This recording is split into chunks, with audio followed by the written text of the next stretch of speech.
All right, man. Peace. You know, brothers, it's always very interesting to me to watch the maturation of many of these young prominent players in the NBA. I always find it very similar to some of the documentaries that I've seen on National Geographic, particularly pertaining to the lion and the politics of the pride. A lion runs the pride. He controls the females and his cubs. And when the male cubs start to mature and come of age, their mane starts to sprout. And automatically they start to become far more rambunctious. They get into more fights with some of the other male members of the pride that are younger. They might even start to reject many of the instructions of the male lion that controls the pride. And that normally is a time when they get kicked out to go find their own kingdom. When I watch Giannis Antetokounmpo, he's like that male lion whose mane is starting to sprout. Why do I say that? Because he's becoming far less reticent and hesitant to state his mind and his opinion on many of the other young players in his peer group around the NBA and what he sees they're doing wrong. He was not hesitant to say what he felt about Anthony Davis and his bad decision making and how it pretty much resulted in an implosion this season for the New Orleans Pelicans. And now he's going to take Joel Embiid to task for saying things that Giannis deems to be things that should be said by your critics or by the fans or by the media and not yourself.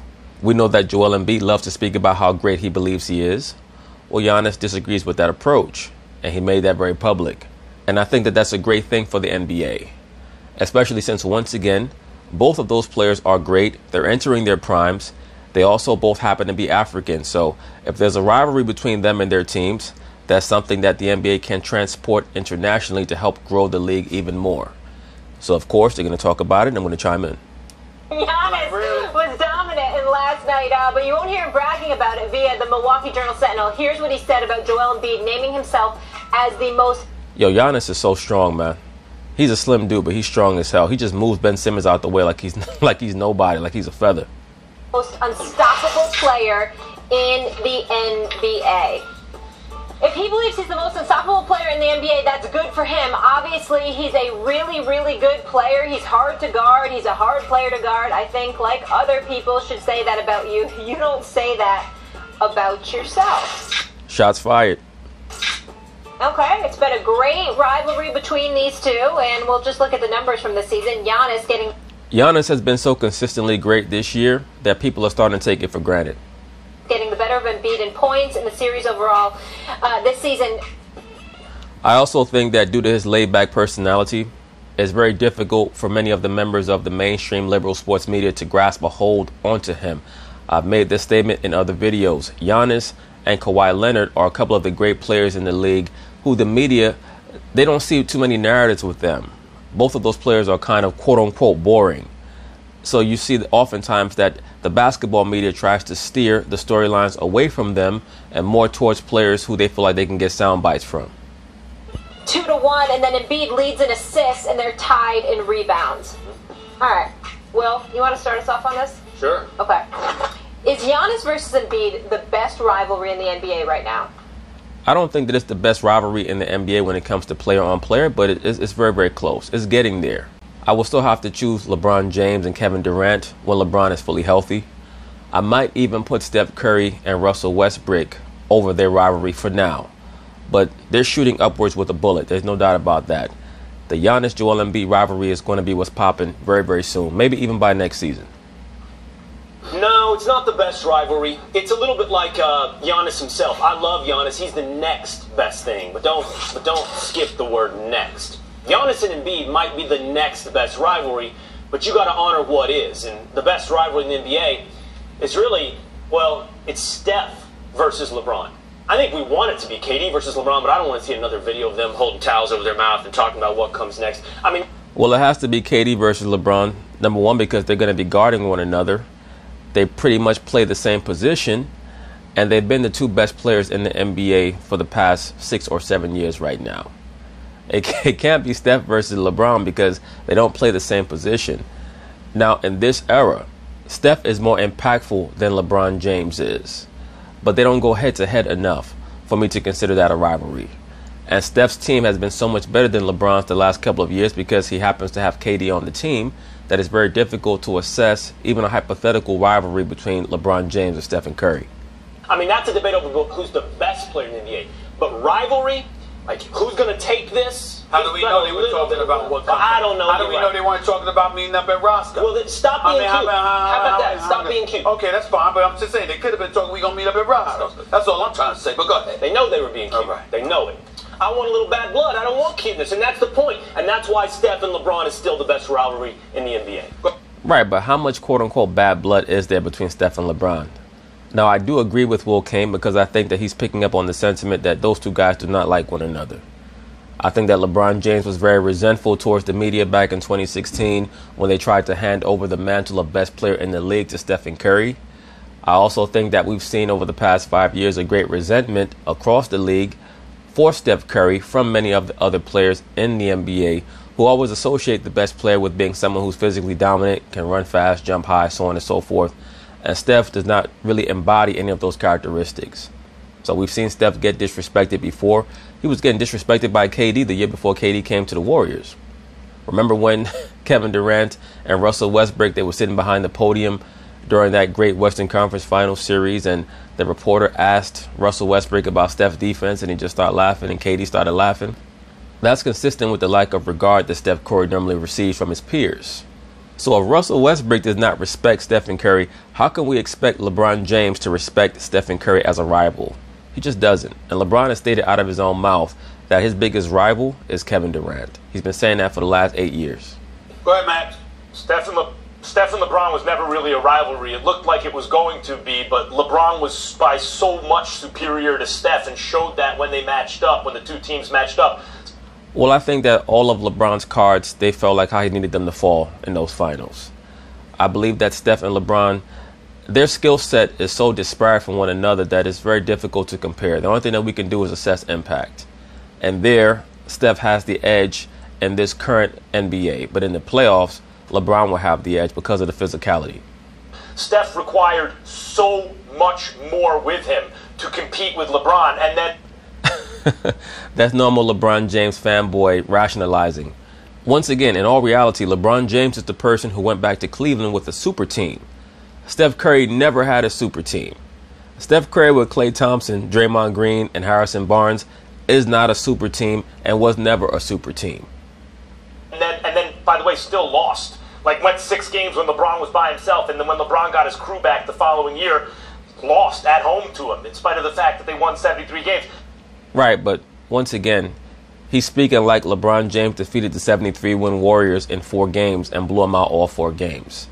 That series came down to pretty much the last minute with LeBron putting up historical stats, and still that series came down to almost the last possession. And then they got Kevin Durant, and, that was it. You add Kevin Durant to that side of the equation. What if you're giving LeBron Kevin Durant? We wouldn't even be talking about Steph right now.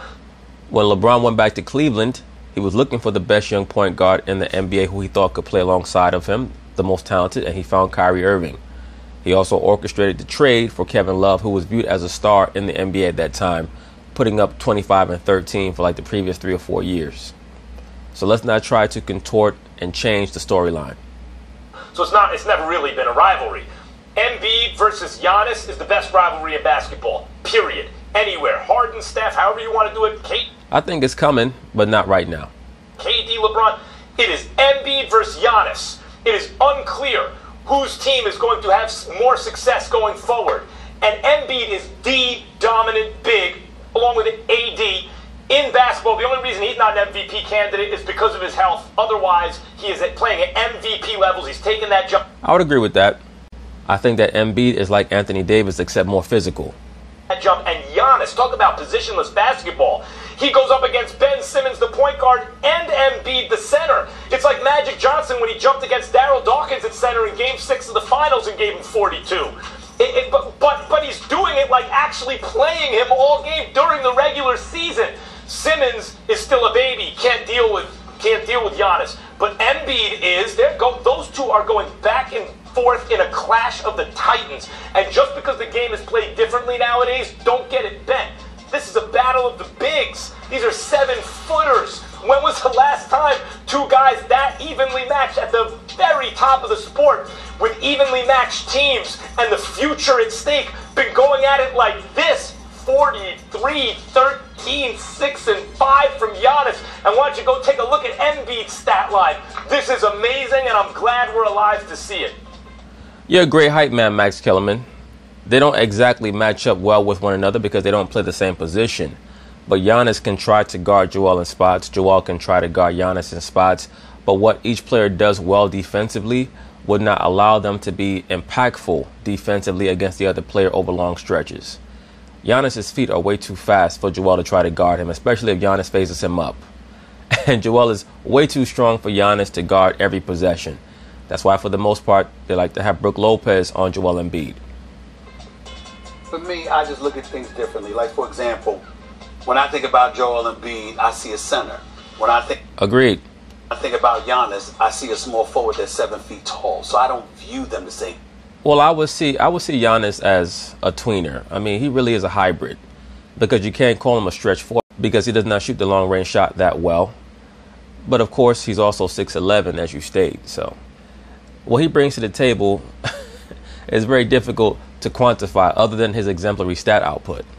It's just a personal preference. I'm not judging anybody who thinks differently, but I just feel that way. When I think about rivalries, I also think about drama. Unfortunately, there's no real substance to my argument because the Lakers are not in the playoffs this year. Mm-hmm. But if they were, let's say, for example, if they were in the same conference, my favorite would be Kyrie versus LeBron. Well, that's an okay one, but they patched things up. And it's not really about the positions or whatever. I also love the Kyrie versus Steph one. That's a great rivalry as well. They don't speak about it too much because I think that both players have an extreme amount of respect for the other. But that rivalry is something serious, especially after Kyrie bust Steph ass in them 2016 finals and then quiet is kept. People don't normally talk about it, but Steph Curry came back in the 2017 finals and bust Kyrie ass. It's about how one would be out trying to outshine the other because of all the residue of what happened a couple of years ago in Cleveland. Like, even though they get along or whatever, you know what the storyline would be if they were going up against one another. You know everybody would be reminded about how they were once teammates. You would be reminded about how Kyrie wanted his own team and wanted the headlines and his own shine and all of this stuff that has been written about him. And you know that even though they ain't going to try to lose anyway, he would be going all out to win a series against LeBron if they were going up against one another because of those things that I just mentioned. So when I think about rivalries, it's not just about your talents. It's about what the sizzle is. I agree with that. Why am I interested in two people going up against one another? And does it transcend and extend beyond the court? With Giannis and Embiid, I don't think it does. And I agree with Giannis. I think that it soon will. Especially if Giannis keeps telling Joel Embiid to stop bragging. Embiid shouldn't be saying that about himself. Let others say that for you. But the drama that... Especially at this stage in his career. Joel talks a lot for a guy who has not accomplished much. I don't mind the braggadocio and the bombast, but at least win something. Get to the conference finals. I mean, damn. That comes with Kyrie and LeBron. And again, I can't prove it because, again, they're not playing, but I would love that. I hope Embiid does not take Giannis's advice. I want him to keep talking. Embiid is so entertaining, and by the way, so is Giannis, and they're authentic, and this is a perfect rivalry. Well, that's why it's a great dichotomy, because you have the Giannis Antetokounmpo, who's reserved and conservative. You have the Joel Embiid, who talks all the shit.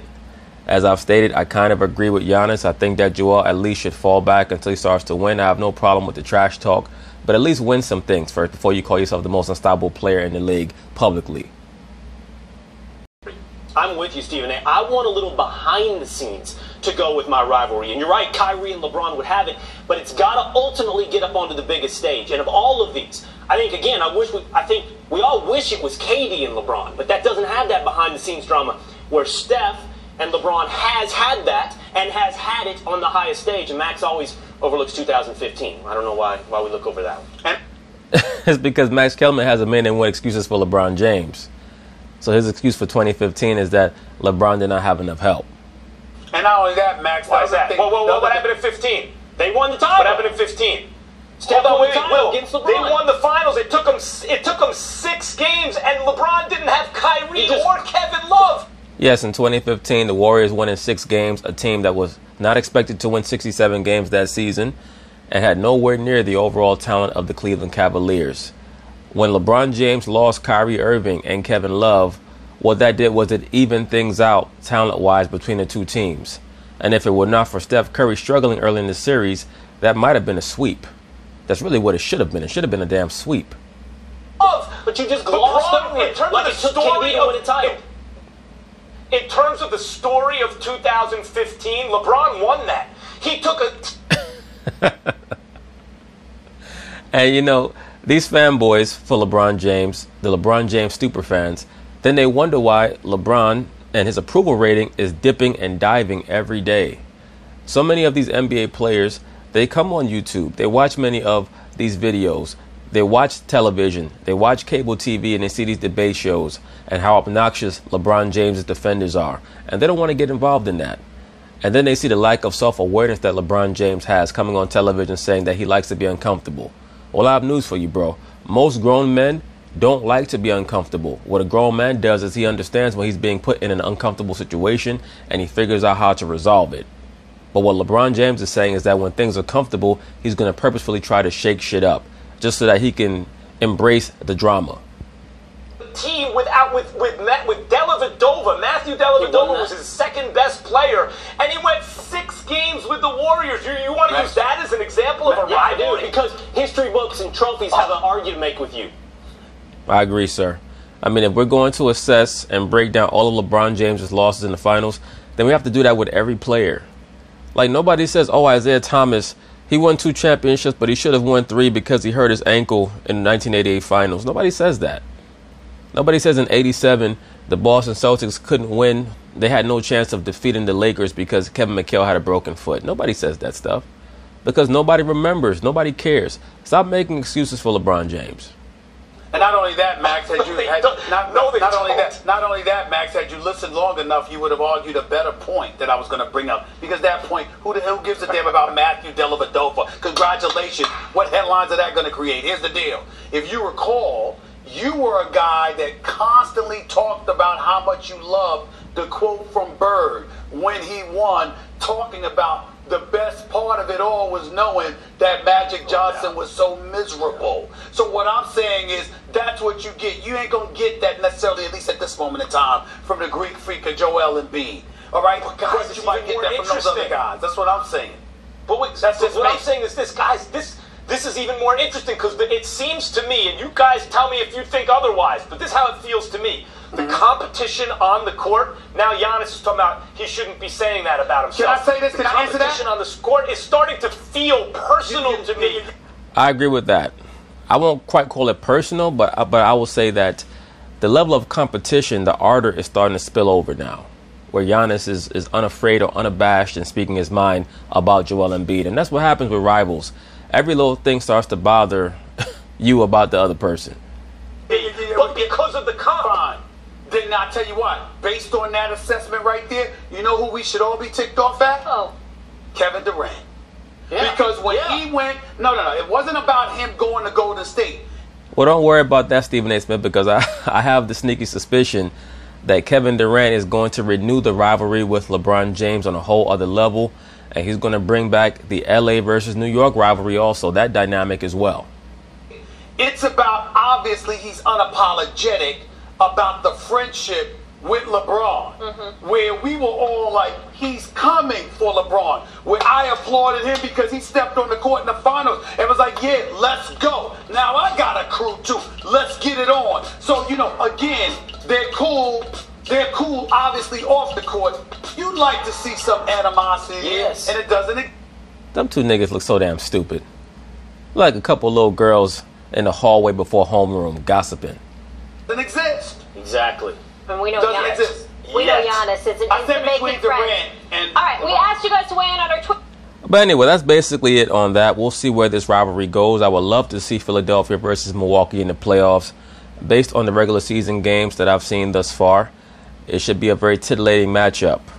So peace.